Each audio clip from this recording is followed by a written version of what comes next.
আসসালামু আলাইকুম ভিউয়ার্স, আপনারা সবাই ভালো আছেন।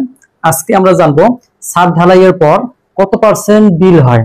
অর্থাৎ আপনারা যে বাড়িগুলো করেন বা বাড়িগুলো কন্ট্রাক্টে দেন, সেক্ষেত্রে একজন ঠিকাদার যখন একটা স্ল্যাব বা ছাদ ঢালাই দেয়, এরপরে কিন্তু সে বিল জমা দেয়। আপনারা সবাই জানেন যে সবারই একটা টার্গেট থাকে। যতগুলো কন্ট্রাক্টর মিস্ত্রি আছে না কেন, সবারই একটা টার্গেট থাকে। যখনই ছাদ ঢালাই হয় তখনই তারা একটা বিল আপনাকে দিয়ে দিবে। এখন এই কন্ট্রাক্টরকে আপনি কত পার্সেন্ট পর্যন্ত বিল দিবেন, সেই জিনিসটা আমরা আজকে জানবো। অবশ্যই আপনারা ভিডিওটি শুরু থেকে শেষ পর্যন্ত দেখবেন। আমরা একটা বিল্ডিং যখন কন্ট্রাক্টে দেই, এই কন্ট্রাক্ট দেওয়ার পরে কন্ট্রাক্ট নামায় একটা চুক্তিবদ্ধ হয়, অর্থাৎ স্টাম্পের উপরে একটা চুক্তিবদ্ধ করা হয়, যাতে করে কিছু জিনিস, কিছু রুলস আছে, যাতে করে ঠিকাদাররা এটার ব্যতিক্রম না করে। আবার এমন কিছু জিনিস আছে মালিকরা ইচ্ছা করলেও করতে পারবে না। এই দুই পক্ষের উভয়ে নিরাপত্তার জন্য কিন্তু এই চুক্তিনামাটা করা হয়। অবশ্যই আপনারা বাড়ি নির্মাণ করার আগেই ঠিকাদার নিয়োগ দেওয়ার সময় আপনারা এই কাজটা করবেন। এ না হলে কি হয়, অনেক সময় দেখা যায় যে মিস্ত্রি বা কন্ট্রাক্টরের সাথে মালিকের একটা দ্বন্দ্ব হয়। এটা কিন্তু হবেই 6 মাস পর, 1 বছর পর বা যে কোনো সময় এই জিনিসটা হবেই। দেখবেন কত সুন্দর আপনাদের সম্পর্ক, কিন্তু যখনই টাকার দিকে যাবেন, যখন কন্ট্রাক্টর আপনাদের কাছ থেকে বেশি টাকা নিবে বা আপনি তাদেরকে সেফ ভাবে টাকা দিবেন, তখনই কিন্তু এই সমস্যাটা পড়ে যায়। তো আমরা আজকে জানবো যে কত পার্সেন্ট পর্যন্ত আমরা বিল দিয়ে থাকবো একটা কন্ট্রাক্টরকে, যাতে করে তার কাজটা সে করতে পারে, আবার আমারও এমন হয় যেন টাকাটা বেশি না যায়। আমরা এই চুক্তিটা যে পার্সেন্ট আমরা দিব কন্ট্রাক্টরকে, তা হচ্ছে 40%, অর্থাৎ 40% বিল কন্ট্রাক্টরকে দেওয়া যাবে। এক্ষেত্রে কিছু জিনিস আছে, এই জিনিসগুলো কিন্তু আপনাকে চুক্তিপত্রতে উল্লেখ করতে হবে। যদি মনে করেন যে আমাদের যে সাধারণত বিল্ডিং বাড়িগুলো হয়, সেটা আপনার বেস থেকে একটা স্ল্যাব পর্যন্ত একটা রেট থাকে। অনেক সময় দেখা যায় যে গেট বিম পর্যন্ত আলাদা একটা রেট থাকে এবং গেট বিমের উপর থেকে ছাদ পর্যন্ত একটা রেট থাকে। এটা কিন্তু দুই সিস্টেমে হয়ে থাকে। যদি আপনার এরকম হয় যে বেস করলো তারপরে আপনার শর্ট কলাম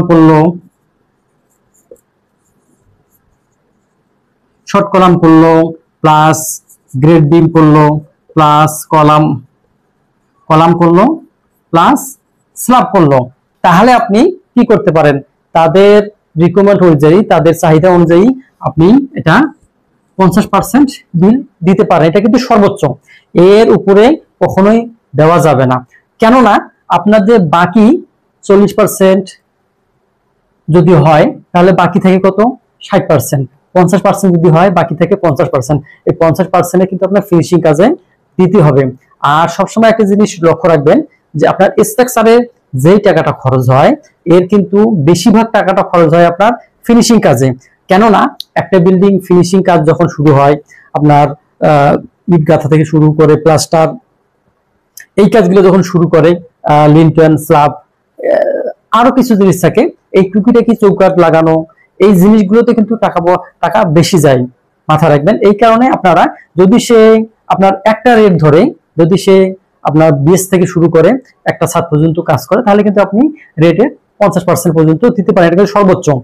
আর যদি আপনার গেট বিমের আলাদা রেট থাকে, অর্থাৎ আপনারা যদি কেউ এরকম হয় যে আপনার বেস করলো, শর্ট কলাম করলো প্লাস হচ্ছে গ্রেড বিম করলো, সেক্ষেত্রে আপনি এই যে 40% এর উপরে দেওয়া যাবে না। আবার এই টাকা তো আপনারা দিবেন, এমন সময় দেখা যায় যে সাইডে যখন কন্ট্রাক্টররা লোক সাপ্লাই করে, তখন যদি তাদের হিসাবটা না রাখেন, তাহলে কিন্তু কি হবে, এক সময় এটা নিয়েও পেঁয়াজ বাদ দেয়। সে চাবে যে তার জন্য স্ল্যাব ঢালাই করার পরে সেজন্য অনেক টাকাটা নিতে পারে। এর কারণে দেখবেন যে পরে টাকা যখন শর্ট হবে, তখন কাজ শেষ হয় নাই, কিন্তু কি করবেন, আপনার কাজ তো শেষ করতে হবে, তখন কিন্তু আপনার টাকাটা বেশি চলে যাবে। এই কারণে আপনি আর একটা কাজ করবেন, সেটা হচ্ছে যে আপনি যদি বাড়ির মালিক হন বা আপনাদের প্রজেক্ট থাকে, তাহলে আপনি কি করেন, প্রতিদিন হাজিরা মেনটেন করবেন। অর্থাৎ আপনাদের একটা নোটবুক থাকবে বা খাতা থাকবে, সেখানে আপনি মিস্ত্রি এবং যে লেবার থাকবেন বা হেল্পার থাকবেন, লেবার মিস্ত্রি আপনি প্রতিদিনে সংখ্যা আপনার গুনতে হবে। এখন দেখা গেল যে মিস্ত্রিরা, লেবাররা, কন্ট্রাক্টররা আপনার কাজ করে, তারা যেন বেনিফিট হয়, তাদের জন্য লস না হয়, এই কারণে কিন্তু আপনাকে এই কাজটা করতে হবে। কি করতে হবে, প্রতিদিন আপনি তারিখ দেবেন, আপনি প্রতিদিন তারিখ দিবেন। তারিখ দিয়ে এই যে লিখবেন মিস্ত্রি 2 জন,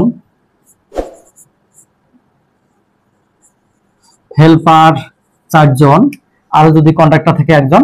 এইভাবে আপনি প্রতিদিন হিসাব করবেন।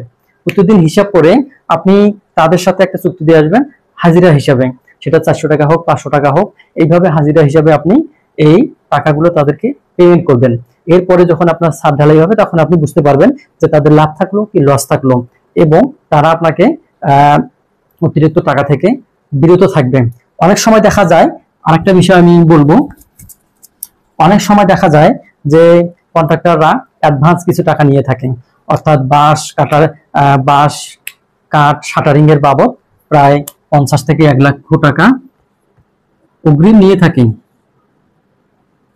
আপনার মাথায় রাখবেন যে 50,000 বা 1 লক্ষ বা এর কম বেশি হতে পারে। এই ক্ষেত্রে আপনি কি করবেন, আপনার যখন প্রথম একটা বিল চলে আসবে, আপনি ধরেন যে ছাদের বিল দিচ্ছেন, তার ভিতরে আপনি এই যে 50,000 টাকা আপনার অতিরিক্ত নেওয়া হয়ে গেছে কন্ট্রাক্টর, তার কাছ থেকে আপনি 20,000 টাকা কর্তন করে রেখে দিবেন। আবার পরের ছাদ যখন হবে, তখন আপনি আরো 20,000 টাকা রেখে দিবেন, এবং এর উপরে 3 তলার ছাদ যদি হয়, সেক্ষেত্রে আপনি 10,000 টাকা রেখে দিলেন। আপনার 3 তলা বিল্ডিং যদি হয়, তাহলে আপনার এই যে বিল্ডিং উঠলো, আবার এই টাকাটা আপনার অ্যাডজাস্ট হয়ে গেল। মাথা রাখতে হবে যে এই টাকাটা যদি আপনি অ্যাডজাস্ট করতে না পারেন, তাহলে কিন্তু টাকা কখনো ফেরত পাবেন না, এটা মাথা রাখবেন। এখন আমরা উদাহরণস্বরূপ ধরি, আমরা যেহেতু 40 থেকে 50% বিল দেবো ছাদ ঢালাইয়ের পর, এখন ধরি আমরা যে 1200 স্কয়ার ফিট একটা ছাদ, সেক্ষেত্রে আমাদের আনুমানিক আমরা একটা লেবার খরচ ধরবো, এখান থেকে আমরা বের করব। দেখেন, আমি একটা ছাদ, এখানে মোটামুটি একটা ছাদের মাপ আপনি দিলাম। এই ছাদের মাপ ধরি আমরা এখানে 1500 স্কয়ার ফিট, এটাকে সে ধরলাম আমরা 1500 স্কয়ার ফিট। এখন আপনি প্রথম স্ল্যাব পর্যন্ত, অর্থাৎ ফার্স্ট স্ল্যাব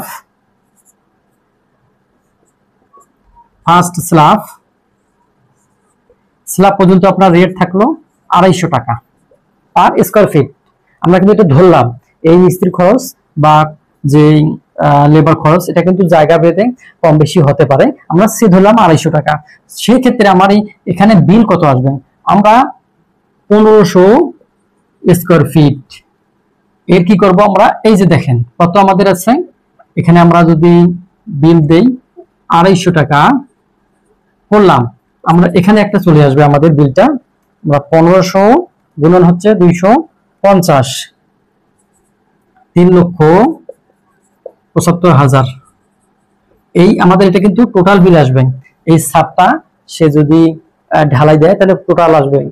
ঢালাইয়ের ক্ষেত্রে এখন আমরা কত পার্সেন্ট দেব, আমরা ধরি এটাকে 40% আমরা তাকে পে করব। আর এটা আমাদের 250 টাকা কিন্তু 100%, অর্থাৎ ফুল কমপ্লিট।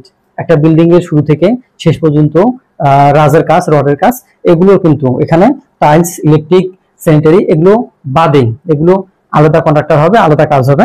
তো আমরা রাজ এবং রডের কাজের জন্য 250 টাকা পার স্কয়ার ফিট ধরলাম। এখন আমাদের বিল কত আসবে, এই যে 3,75,000, এর আমরা কত দিব, 40%।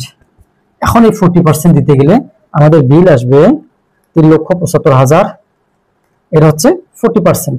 তাহলে আমরা তাকে বিল দেবো 1,50,000 টাকা। এইটার হচ্ছে 40% বিল। আর আপনারা যদি দেখেন যে কাজ করতে তার এই টাকা চলে গেছে, এর বেশি চলে গেছে, তাহলে কিন্তু আপনি 40 থেকে 50% বিল দিতে পারেন। তো আপনি দেখে শুনে এই বিলটা করতে হবে, এবং এইভাবে আপনারা আপনাদের ডিল করবেন এবং কাজ করবেন, যাতে করে আপনাদেরও ক্ষতি না হয়, আবার কন্ট্রাক্টরের জন্য লস না হয়। তো আজকের মতো আমি এখানে শেষ করব। অবশ্যই যারা চ্যানেলে নতুন, চ্যানেলটি সাবস্ক্রাইব করবেন, এবং কোনো বিষয়ে জানার থাকলে আপনারা কমেন্টে জানাবেন, আমি সেটার উত্তর দেওয়ার চেষ্টা করব। ভালো থাকেন, সুস্থ থাকেন, আল্লাহ হাফেজ।